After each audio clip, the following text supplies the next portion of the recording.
She thought he hired her to cook, until his daughter whispered, "I picked you to be my mommy." The wind carried dust like old secrets across the abandoned rail yard. Boards groaned in the sun. The once busy platform now nothing but splintered wood and rusting nails. A stagecoach rattled away in the distance, wheels squealing, horses straining against the harness. When it disappeared down the long stretch of desert road, it left behind only silence, and one woman. Clara Mayfield stood alone with a single worn trunk, her dress plain as sackcloth, her eyes shadowed with the kind of exhaustion that comes from more than travel. She smelled faintly of smoke that had clung to her clothes long after the fire that swallowed her past. Her hands, small but steady, bore faint rope burns. She was young still, perhaps mid-20s, but the weight in her gaze was older than most men in this town would ever know. She took her first step into Redstone Junction. The town was too quiet, its windows shuttered against the heat, its streets holding the echo of things unspoken. Clara felt eyes on her, quick, sharp, then gone. Whispers had traveled ahead of her like dust storms. A family gone, a farm reduced to cinders, a woman with no place left to claim her. Pinned to the door of the mercantile was a notice in faded ink. Help wanted, cook, housekeeper. Ranch outside town. She traced the letters with her fingertip, and for the first time in months, something like direction flickered in her chest. The ranch lay miles out, over land that shimmered with heat and sang with cicadas. When Clara reached it, the sun was sinking low, painting the earth in bruised orange. The place was lonely, weather-beaten, a skeleton of wood and wire pressed against the endless sky. A windmill creaked with each turn, slow as a ticking clock. Somewhere out beyond the corral, a hawk wheeled, its cry sharp enough to cut bone. She found him at the fence line, Elias Ward, a man built from silence and labor. His shoulders broad, his hands calloused, his shirt clung with sweat and dust. A scar angled down his jawline, stark against skin bronzed by sun. His eyes were the color of storm clouds, gray, unreadable, heavy. When Clara spoke, her voice was soft, careful. "I came about the notice." Elias looked at her a long time, as if weighing not just her words but the burden behind them. At last he said, clipped and flat, "Work simple, cook, keep the house." That's all. He didn't offer a smile. He didn't offer trust, just rules laid bare. Behind him a small figure appeared on the porch. A girl, no more than 7, Rosie. Her braids were uneven, her dress a little too short at the hem. But her eyes, solemn, wide, unblinking, watched Clara as though she was something rare. Something fragile. Clara tried to smile. The girl didn't return it, only held her silence like a secret. Elias showed Clara the kitchen, the upstairs room she could sleep in, the wash basin worn thin at the edges. His voice was even, low, never wasting words. "Do your work. Leave the rest." So Clara did. The days slipped into rhythm. She scrubbed the floors until her knuckles ached, baked bread that filled the air with warmth, and hung linens on the line that flapped like ghosts in the desert wind. The ranch was starved for a woman's touch, and though Elias said nothing, Clara felt his gaze linger when she set supper on the table or steadied Rosie's chair. Rosie followed her quietly. The girl placed wildflowers in a chipped mug by the bed. She slipped into the kitchen to watch Clara knead dough, her small fingers mimicking the motion in the air. When Clara looked down at her, Rosie only blinked, solemn as ever, as though searching for something she had almost forgotten. One evening, the sun dipped low and shadows stretched across the yard.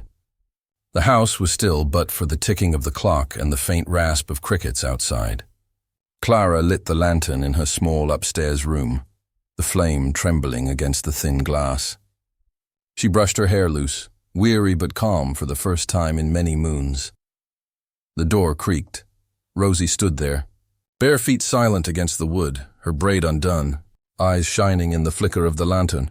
Without a word, she stepped into the room, climbed onto the bed and leaned close. Her whisper was so soft it was almost the sound of leaves skittering across the porch.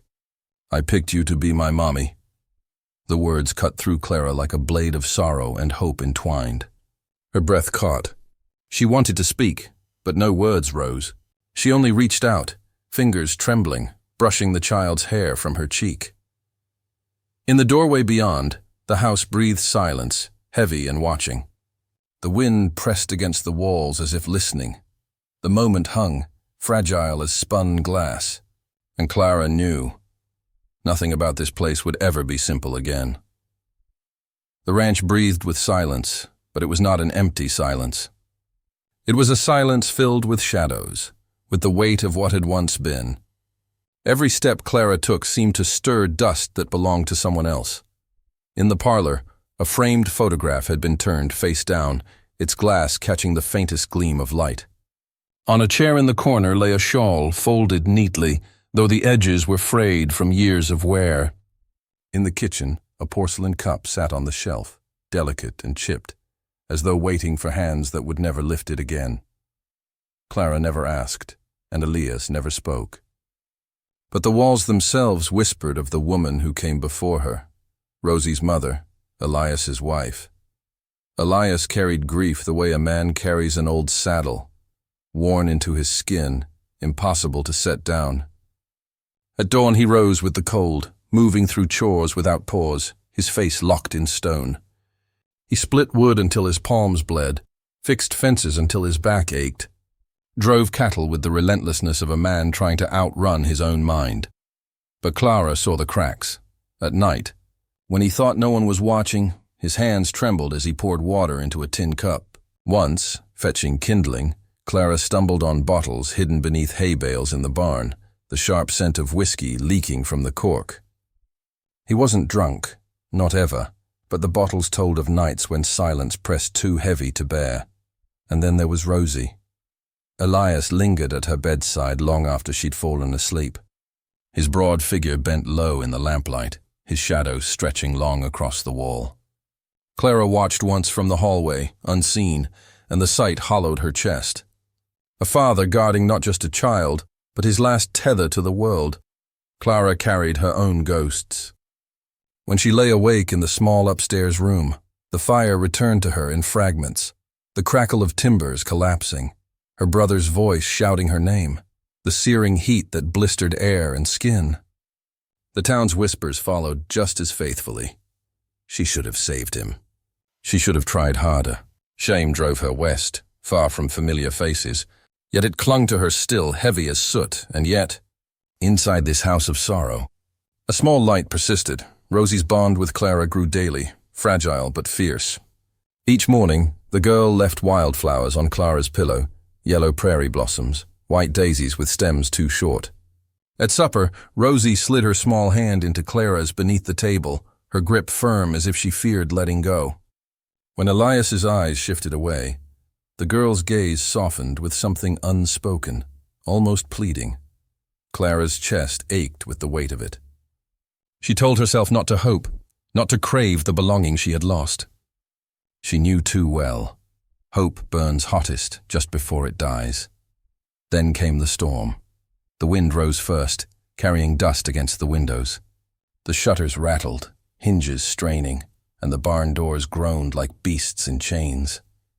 Rain pounded the roof in wild bursts, and the sky split open with a jagged bolt of lightning. The three of them huddled inside the ranch house, lanterns flickering as if they might snuff out any moment. Elias checked the windows, jaw tight, movements restless. Rosie clung to Clara's skirts, wide-eyed but silent.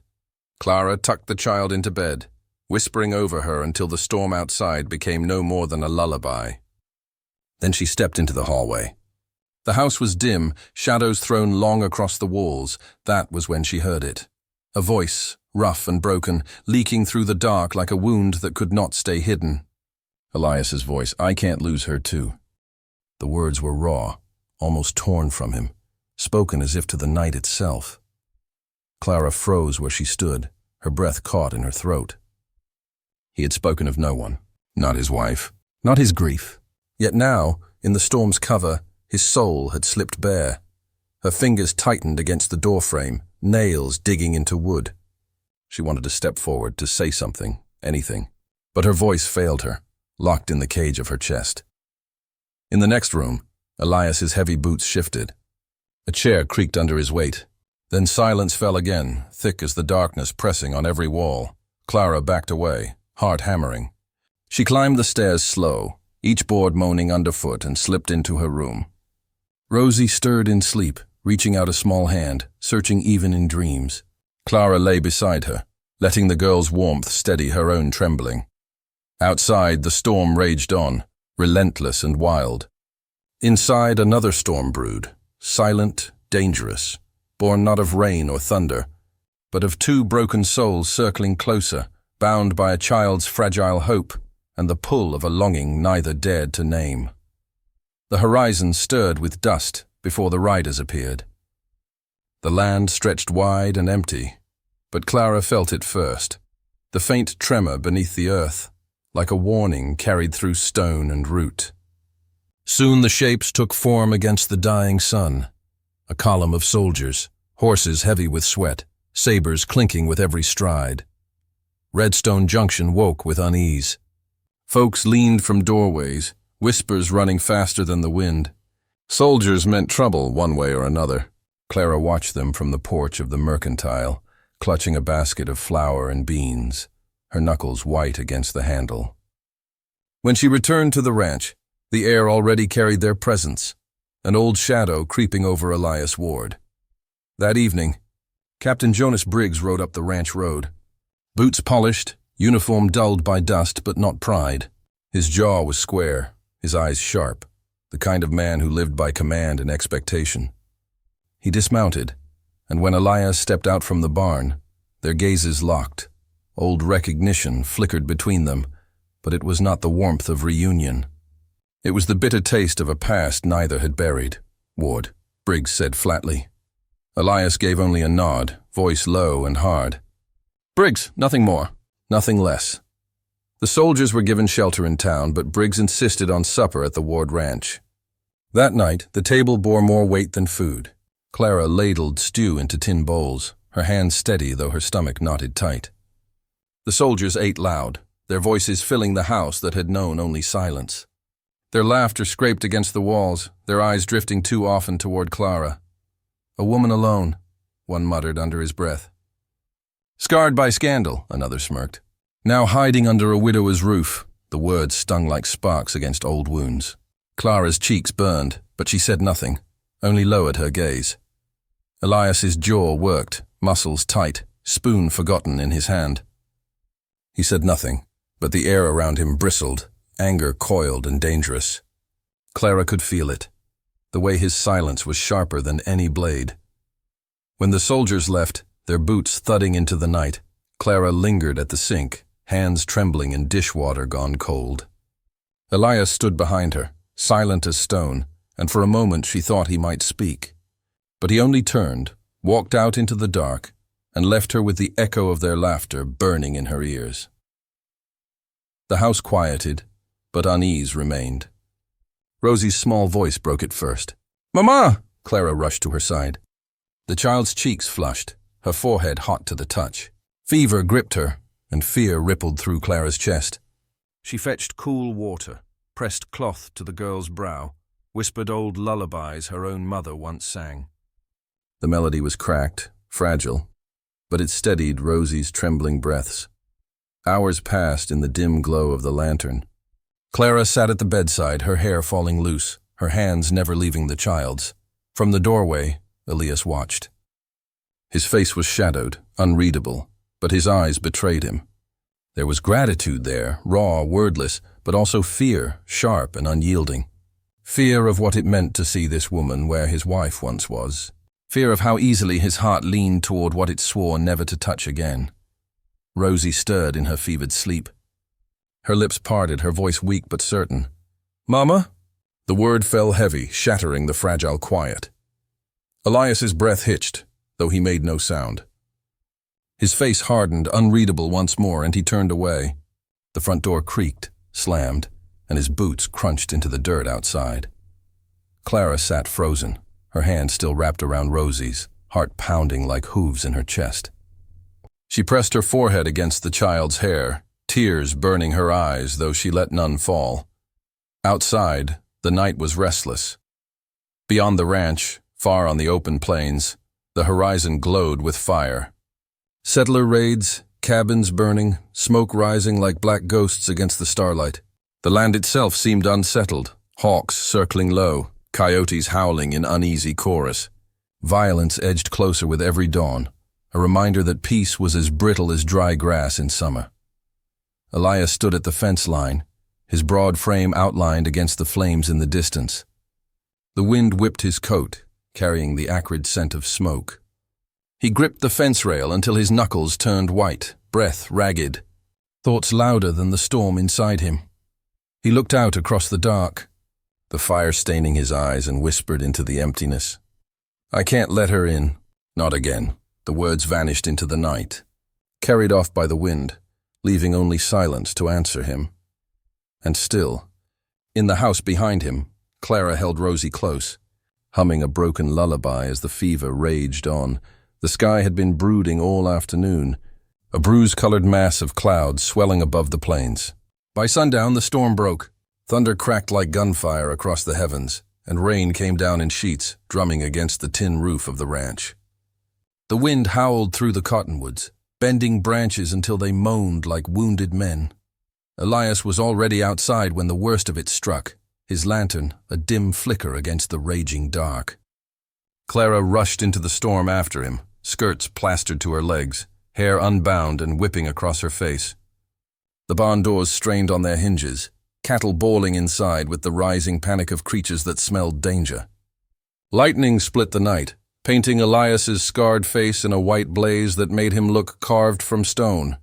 "Get the rope," he shouted over the gale. Clara stumbled through the mud, seized a coil, and together they fought to secure the doors before the wind tore them loose. Each knot slipped beneath her frozen fingers, each lash of rain stung like gravel, but she moved beside him, step for step. They were two figures pressed against the wrath of the earth itself, bound by necessity, their breath rising in ragged bursts. Another strike of lightning lit the yard, blinding, merciless. Clara's foot caught on the churned mud and she pitched forward with a cry. Before she could fall, Elias's arm caught her. His hand gripped her waist, strong, steady, pulling her against him. For an instant the world stilled. Rain hammered the earth, thunder shook the sky, but she felt only the heat of his body, the fierce thrum of his heart against her own. Their eyes met, his dark and burning, hers wide with something she dared not name. His lips parted, words caught at the edge of breath. But then his jaw tightened. As if scorched by the very nearness of her, he pushed her back, releasing her into the storm. "Get inside!" he barked, voice hoarse. "Now!" Clara staggered, breathless, the echo of his touch alive on her skin. She turned without a word, retreating toward the dim glow of the house. Behind her, Elias remained at the fence line, a silhouette beaten by rain and thunder, a man locked in battle with more than the weather. The storm raged deep into night. Inside, lantern light cast long shadows against the wooden walls. Water dripped from Clara's hair onto her shoulders as she lit a fire, her hands trembling, not from cold, but from the memory of his arms around her. The room smelled of wet earth and smoke. Every creak of the beams carried the voice of the storm outside, wild and untamed. When Elias finally entered, soaked to the bone, silence wrapped them. He dropped his coat onto a chair, muscles taut, eyes refusing to meet hers. Clara, standing by the fire, felt the weight of the unspoken pressing between them until she could bear it no longer. "You don't scare me." "Elias Ward," she said, her voice steady, though her heart thundered like the storm. "You scare yourself," his head lifted sharply. The flicker of the fire caught his scar, casting it like a shadow across his jaw. For a long moment he said nothing, only breathing heavy, his chest rising and falling with restraint. Then something inside him cracked. "I buried her with my own hands," he said at last, voice low, rough as gravel. The blood wouldn't stop. "Nothing I did could save her. She died bringing Rosie into this world, and I swore I'd never let myself love again. Never risk it. Never stand at another grave with dirt on my hands and a hole in my chest." His words fell like stones into the silence. Clara's throat tightened, the ache of her own ghosts rising. The fire's glow blurred as tears pressed against her eyes, but she forced herself to hold his gaze. "And so you bury yourself instead," she whispered. Alive, but hollow. Elias turned away, shoulders rigid. The storm clawed at the shutters, wind shrieking like some restless spirit. He looked like a man carved out of grief, every line of his body bound in chains of memory. Clara stepped closer, her hand trembling as she reached out, not to pull, not to demand, but simply to touch. Her fingers brushed his calloused hand. For a heartbeat, he did not move. Then slowly, his hand turned, rough palm meeting hers. The contact was slight, fragile, yet it seared through both of them like lightning. Neither spoke. The world outside roared with thunder, but within, there was only the quiet storm of their breath mingling, their silence saying more than words ever could. He did not kiss her. She did not lean closer. It was a moment balanced on the edge of ruin and salvation. Then, as if burned by the weight of it, Elias pulled back. His eyes held fire and sorrow in equal measure. Clara withdrew, her hand falling to her side, but the echo of the touch remained, a forbidden spark that could not be undone. The storm pressed on into the night, relentless. But somewhere deep within those walls, another storm had broken loose, one that neither rain nor time could ever fully silence. The morning rode in on dust and silence. A hawk circled high above Redstone Junction, its cry cutting through the stillness like a blade. Clara was hanging laundry behind the house when she heard the sound, hooves, steady and many, beating against the dry earth. She froze, clothespins slipping from her fingers. 4 riders came into view along the road, their coats long and dust-choked, rifles strapped across their saddles. Bounty hunters. She knew it the instant she saw the cruel ease with which they carried themselves. Like men who had long traded mercy for coin. At the saloon they dismounted, questions spilling like poison into town. By afternoon, whispers had reached the ranch. They were hunting a fugitive, her cousin, Luke Mayfield, the very man blamed for the blaze that had gutted her family's farm. Clara's hands shook as she stirred the evening stew. Their faces came back to her, neighbors watching the flames, accusing eyes fixed on her as if she had struck the match herself. The shame pressed down on her chest, old and suffocating. When Elias came in from the fields, Rosie clinging to his leg, he spoke low. "They're asking about you." His gaze was hard, unreadable. "Say your kin was here. Say you helped him ride west." Her heart clenched. "That's a lie. I haven't seen him in years." But doubt flickered across his face, just a shadow, but enough to pierce. That night the ranch felt brittle, fragile as dry timber before a spark. Elias paced by the window, watching the dark horizon. Clara sat with Rosie in her lap, brushing back the child's hair as fever dreams stirred behind her eyes. Every creak of the boards, every rustle of wind seemed to whisper betrayal. Rosie stirred awake, clinging tighter. "Don't leave us, Clara," she begged, voice small, broken. "Please don't go." Clara kissed her hair, her own tears burning. But guilt wrapped itself around her throat. Maybe she had brought ruin here. Maybe she was the fire that never stopped spreading. Later, when the house had sunk into silence, Clara packed her single suitcase. Each fold of fabric felt like tearing a piece of herself away. She moved like a ghost through the dim-lit kitchen, until she stood at the front door, hand on the latch, her whole body trembling. Behind her, floorboards groaned. Elias stood in the shadows, raincoat half-buttoned, jaw tight. His voice came raw, hoarse, trembling beneath anger. "You walk out now, you'll never come back." Clara turned, eyes glistening in the lantern light. The words scraped her throat like shards of glass. "Maybe that's what you want." For a breathless moment, nothing but the ticking of the lantern filled the room. His hand curled into a fist at his side, then loosened, the storm in his chest too vast to name. She couldn't bear his silence. Her gaze broke, falling to the floor, and she reached for the latch. The night split open with the sound of gunfire. Sharp, brutal cracks echoed across the plains, carried on the wind. Elias's head snapped toward the window, eyes narrowing to steel. Somewhere beyond the fence line, horses thundered and men shouted, bounty hunters drawing closer. Rosie woke with a cry, stumbling from her room. Clara dropped her suitcase, rushing to gather the girl in her arms. Elias grabbed his rifle from the rack, loading shells with hands that shook not from fear, but from the fury of a man cornered. The house seemed to hold its breath, every board straining against the weight of what was coming. In that suspended heartbeat, child clutched against Clara's chest. Elias framed by the lantern glow with rifle in hand. The truth settled between them.